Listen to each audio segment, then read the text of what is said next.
জীবনটা ভরাই গাদার খাটনি খাইটা ইলা ছোট ভাই গুনা পড়ায় বুড়ো হয়ে গেছে এখন আমার এই গাদার খাটনি খাইটা জানা কাজ। কদ্দুস ভাই কথা কিন্তু ফালাই ছড়াই দিও না, টাকা পয়সা কিন্তু আমিও দিছি, ছোট ভাই কিন্তু আমিও পড়াইছি। কথার মধ্যে কথা কবি না। কয়টা দিছত সংসারে, কয়টা দিছত? ছোটবেলা দিয়ে আন্ডার টেবুটা রাইছিলি না, বাপ মা নাঙ্গল জল কান্দে তুলে দিছা। তুই কইতাছ আমি টেহা দিছি, আমি টেহা দিছি, তাহলে আমি কি করলাম? তুমি আমার পালটা দিছ, এই জামানায় ঢাকা শহরে কামাই কইরা ৭৫,০০০ টাকা দিছি, আর তুমি বউ নিয়া ঘরের মধ্যে নেঙ্গুন নাড়ায় হুইয়া হুইয়া থাকছো।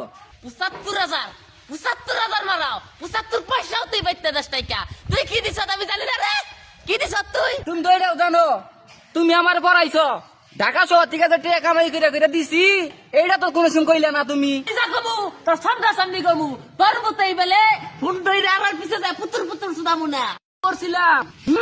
এই শালা বড় ভাইও আমার ছিল না, এই শালা মুতালেবও আমার ছিল না, বাইতে আমার ঠাই নাই, বড় ভাই আমার ঠাই দিল না। আর কি আর সেই দিন আছে যে তন্ত ঘুরে এবার আমু এই যে সাইড ডিডা ছিলাম তা ছোট ভাইরা গুত মারবার আহে।